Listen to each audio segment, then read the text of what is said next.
friends, this video on neat wave optics is brought to you by examfear.com. No more fear from exam. Question number 8. In the Young's double slit experiment, the intensity of light at a point on the screen where the path difference is lambda is k, lambda being the wavelength of light used. The intensity at a point where the path difference is lambda by 4 will be. Okay, so this question is about relation between path difference and intensity at that point. Now what happens is, normally path difference, a change in path difference causes a change in phase difference, and a change in phase difference causes a change in the intensity. So that is how these are related to each other. So now we can say that for a path difference of lambda, the phase difference is equal to 2 pi. So therefore, for a path difference of lambda by 4, the phase difference would be 2 pi by lambda into lambda by 4. Because for path difference lambda by 4, we have to find out intensity. So first, for this path difference, let us find out the phase difference. So we get the value as pi by 2. So that means corresponding to a path difference of lambda by 4, the phase difference is pi by 2. Right? Now let us say that intensity from each source is equal to I naught. So we can say that in general the intensity will be equal to I max cos square phi by 2 or 4 I naught cos square phi by 2. So we have learned all of these in the Young's double slit experiment, right? So now for phi corresponding to 2 pi, so here in the problem, two scenarios are given. The first scenario is path difference lambda. So this is the first scenario. So when the path difference is lambda, then the phase difference is 2 pi. So for phi is equal to 2 pi, what would be the value of intensity? So the value of intensity would be 4 I naught cos square 2 pi by 2. So 2 will cancel. Cos pi is equal to 1. So this cos pi is equal to minus 1. So this entire thing will be equal to 4 I naught. So I1 will be equal to 4 I naught. Now let's look at the second scenario, that is for phi is equal to pi by 2. Because in second scenario, the path difference is lambda by 4. So the phase difference will be pi by 2. So in this case, intensity will be equal to 4 I naught cos square pi by 4. So cos pi by 4 is equal to 1 by root 2. So its square will be equal to 1 by 2. So this is equal to 2 I naught. So now you can say that I2 is equal to 2 I naught. So 2 I naught. So instead of I naught, you can write it as I1 by 4. So I naught can be written as I1 by 4. So this is equal to I1 by 2. So basically, in I2 is equal to I1 by 2. And what is I1? I1 is the intensity in the first scenario, and in this question it says that the intensity of light in the first scenario is equal to K. So in the question it is given that I1 is equal to K. So therefore I2 will be equal to K by 2. That is option C. Question number 9. Two coherent monochromatic beams of intensities I and 4I respectively are superposed, then the maximum and minimum intensities in the resulting pattern are. Now this question is very simple and straightforward. So basically we have already learned that when you have two waves of intensities I1 and I2 which superimpose with each other, then what do you get? You get a resulting wave of intensity I. And how do we find out that intensity I? This is given by I1 plus I2 plus 2 root over I1 I2 cos phi. Now I think by now you would have observed that most of the questions which are generally asked in your NEET exam, they are based on some specific topics in wave optics. Like one is the intensity topic, like superposition of two waves gives another wave. So what would be the maximum intensity, minimum intensity, ratio of maximum and minimum intensity? The second topic is Young's double slit experiment, and the third topic is Fraunhofer diffraction. So if you are very much clear with these three topics, there are chances that you will be able to attempt the questions from wave optics nicely in your NEET exam. So here in this question, the two intensities, I1 is given as I and I2 is given as 4I. Right? So therefore the resultant intensity, let us call that as I net, will be equal to I1 plus I2 plus 2 root over I1 I2 into cos phi.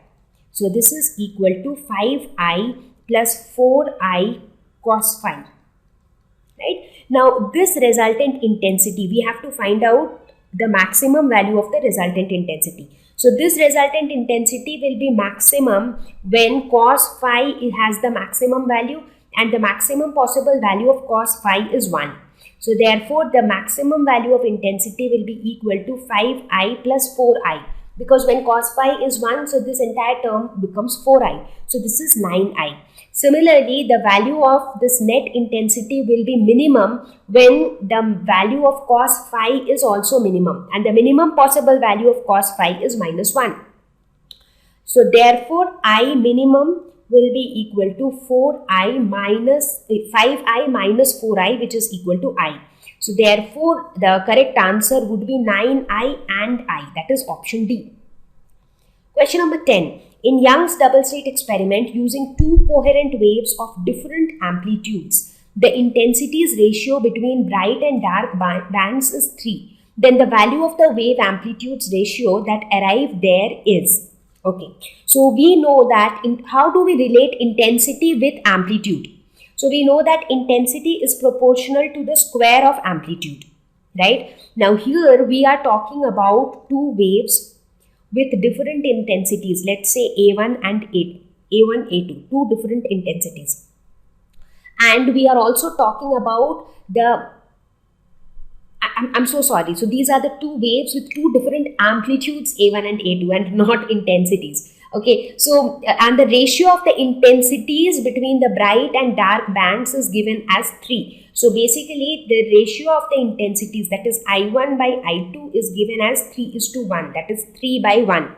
So we know that intensity is proportional to A square. So we can say A1 square by A2 square is equal to 3 by 1.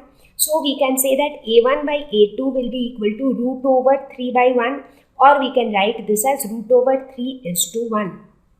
So the correct option would be C.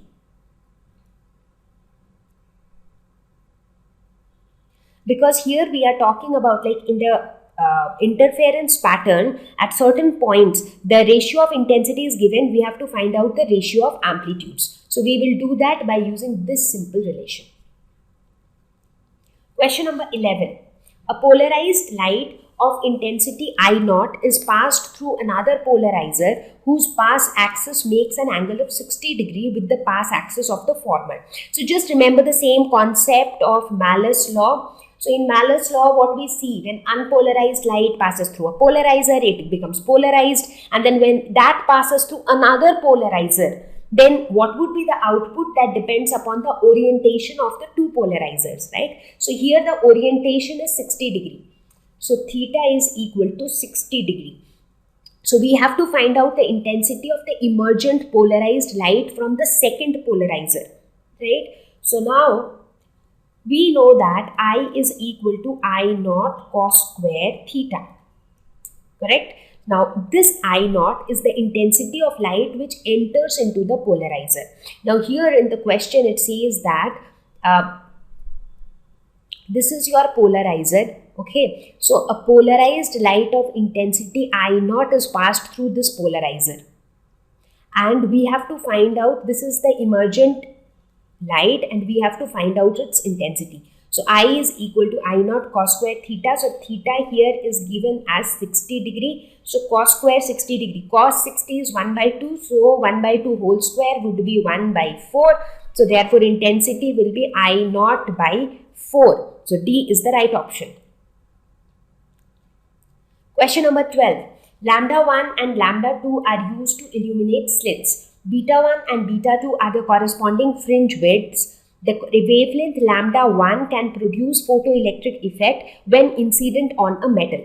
But the wavelength lambda 2 cannot produce photoelectric effect. The correct relation between beta 1 and beta 2 is. Okay, so first forget about beta. Let's first focus on lambda. Let's find out the relationship between lambda 1 and lambda 2. Okay, now here it says that lambda 1 can produce photoelectric effect. Now if you all remember what is photoelectric effect, so in photoelectric effect the electrons are taken out from a metal, and that happens when a light of certain wavelength falls on it, right? Now we know as a matter of fact that for photoelectric effect to take place, we need a minimum value of frequency. That means photoelectric effect occurs beyond a minimum value of frequency, or we can say that photoelectric effect occurs for all those frequencies which are greater than the threshold frequency. Similarly, we can say that photoelectric effect occurs for wavelengths which are less than the threshold wavelength, because frequency and wavelength, they are inversely proportional to each other.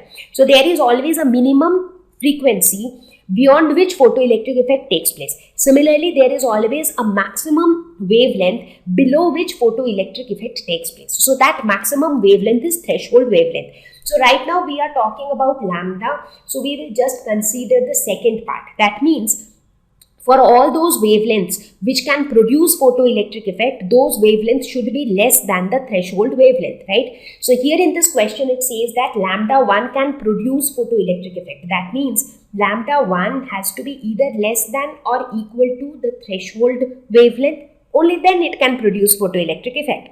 And the question also says that lambda 2 cannot produce photoelectric effect, which means that lambda 2 is definitely greater than the threshold wavelength. Now looking at these two relations, we can easily say that lambda 1 is less than lambda 2, right? So we have derived a relationship between lambda 1 and lambda 2. Now how is beta related to lambda? Beta is the fringe width, and we all know that fringe width is equal to lambda capital D by small d. So we can say that beta is directly proportional to lambda if we assume that capital D and small d, they are constant. Like capital D is nothing but distance of the screen from the slits, and small d is the distance between the slits. So beta is directly proportional to lambda. So if lambda 1 is less than lambda 2, then beta 1 should also be less than beta 2. So which is the right option? It's nothing but option A. Thank you. Please visit examfear.com for free quality education. You can learn with a simple 4-step learning process wherein you can watch video lessons, you can ask your questions, you can refer notes, and you can take a free online test. We have content for class 6 to 12 on physics, chemistry, mathematics, and biology along with practical videos. So please subscribe to our channel for daily updates. Thank you.